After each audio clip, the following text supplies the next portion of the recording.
kind of scoop. Hello, my name is KT Peterson, and I am here for a brief little web video for The Forge. I wanted to talk about with the amazing Allen Cutler. He's going to walk us through some ideas about the piece and things we've been thinking about, because this has been long in the running, the design, the pondering of this piece. So we want to talk about where we're coming from.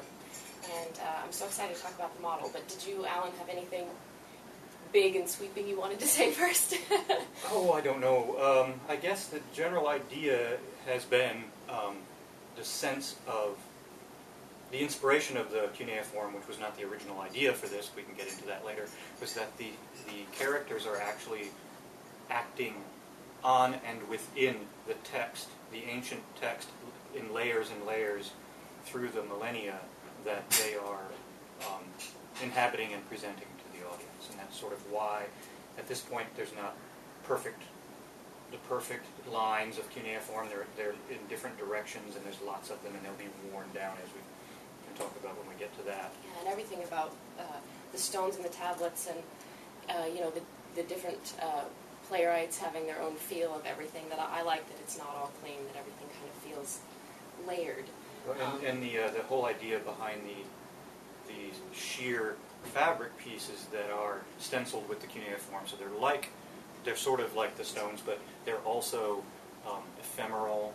So it's like the layers of time, but it's also the temporal nature of human culture that create that is there, and then it's gone. It seems very, very, very permanent, and then it's not there. Yeah. That sort of thing. And you said earlier, you were just talking off camera, as we do much more elegantly than when the camera's on. Exactly. But you said you were talking about these panels and how you said yes, and then the very bottom we'll just kiss the floor, which is exactly what you're talking about. Because I don't want to jump the gun here, but the design that you have on the floor, going up into these, you talked a lot about.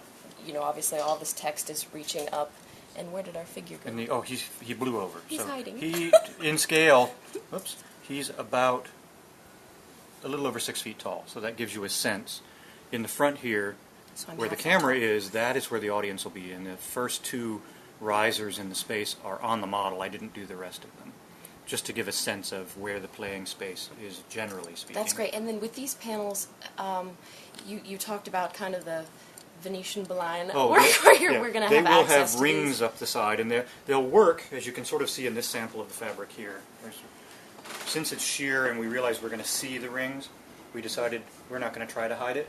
Yeah. So it's going to be a hemp-looking rope, which is not hemp, that's about a 1/4 inch, that will run up the sides, and then we'll see it across the black ceiling and down the black walls as well. So we'll see the mechanics of it as well. So I guess you could call that slightly Brechtian. And I love that the space at the Bushwick Star, buy your tickets now, January 21st, but it has this, the brick wall here that you were talking about earlier too, that it's all kind of a piece. You're not trying to cover up. We decided, since we're not doing that, and in this model, this version of the model, I went ahead and did the rough wooden beams here, even though that one's a little screwed up. So when you look at it, you get a sense of that texture. You get a sense of the texture of the pleated black masking that's actually in the space. And there's a lot of stone texture, and what you can't see with the panels right now, there's a door right here that goes onto the roof. I want to show the door, because you made a door. That's always there, so that when we're looking at the model, we get a sense of, okay, that's what it's really going to look like. Do we like that? Yeah. Or, that way we know. And the panels won't be on these beams. The panels will be individually stapled because it's a flat wooden ceiling for the most part. There are some beams, which I'm not sure exactly where they are, so we'll adjust. Well, as a general thing too, I mean, as a performer, you are naked inside of this in like a great way. That you are interacting with the space and all of the colors and everything is really going to come through the bodies, which I think is going to, with all the physical work that's going to have to happen, we have to draw it out of the earth into our bodies, and it's intimidating, but in like a good way. Well, there's not a lot to hold on to. But do you want to talk about that? I'll get to that in a second. Okay. I just wanted to respond to that. Sure. Part of the reason it's such an open space, and that's how I usually design for Gabriel. Partly it's because we don't have a lot of money, and I have to come up with some kind of a visual metaphor that isn't a whole lot of work to get in, since I generally do it myself, and doesn't cost a lot. But also, I know that the way Gabriel works is we need a lot of open space, because it has to do with the movement and that sort of thing. Before we go there, we should talk about these things. because this was an attempt, since you can't see it that clearly, and it does, as somebody said, look a bit like matzah. Delicious! This is an attempt to try to give a sense of one idea of the deck, smaller sized, because these would be about a foot to 18 inches.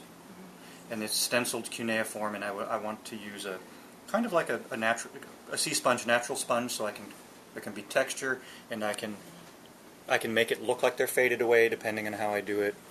But then I got to thinking, there's an awful lot of texture going on here. There's a lot going on working, and it's all kind of working against itself in a way. And I wanted to try, would it be like if I just do it this way, and it's just the background color, and then we can focus on the cuneiform, which you can see is not running in the traditional, I mean, it's running in different directions. I like that. But then there's a gloss spatter on that, which I don't know if it's going to show up on the camera at all in this light.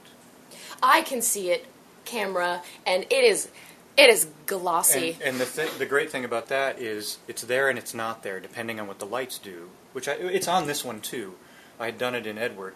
Is what it does is, generally these painted decks, it's all the same reflective quality of the paint. It's all pretty much flat, or one kind of shiny, and there's not a lot of life to it. And if there's a speckle, if there's a spatter, one kind of shiny when you Well, can have many exactly. kinds of shiny. to give it some light in the light, some life in the light, so that however Eric likes it, sometimes you'll see that spatter and sometimes you won't. This is also going to be faster for me to put it in, and then if we decide we want more, we can add to it. But I'm really leaning toward this, though this color is going to have to be matched to this eventually. I didn't figure it out. Now there's this. Oh, these, Yes, which is... wait, you called it magical modular spiky? Well, I've been calling them the bamboo spiky things. It was an idea that came up when I was playing with the first model, which was made to scale out of toothpicks, actually. And I'd seen all these bamboo pieces in a bundle in the paint department at Rutgers backstage.